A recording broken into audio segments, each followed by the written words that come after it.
welcome back. So in this video we're going to have a discussion about plectrums and just the different types and how to choose one that's right for you. And so definitely the main thing to keep in mind is that after technique and how we hold it, the thickness of the plectrum is going to affect the tone of the guitar and the strings the most. So the thicker the plectrum, the bassier and more mellow the sound, and the thinner the plectrum, the brighter and more trebly it will be. So it's personal preference. I prefer a thicker plectrum with a more mellow tone.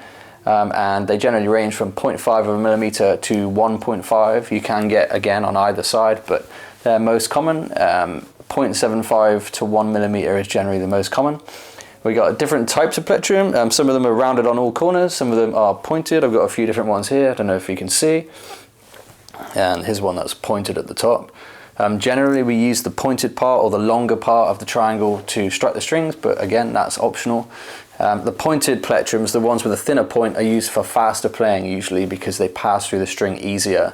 So that is something to keep in mind, whereas these rounder ones are generally a more mellow tone for strumming and stuff like this. And just a note about how you hold the plectrum. So you want to use your thumb and first finger only. Again, there are different opinions on this, but this just makes it easier to incorporate other techniques later on. So I definitely recommend this and do for all of my students. And so the way to hold it is to imagine you're doing a thumbs up to somebody, and then we're going to take the plectrum and put that on the side of this first finger here with the long point sticking out away from your knuckles, and then we put the thumbnail on top. You don't want it really far down your thumb, we just want it somewhere right under the nail here, so we've got control and we can feel as if it's the end of our fingers, so we know where we are.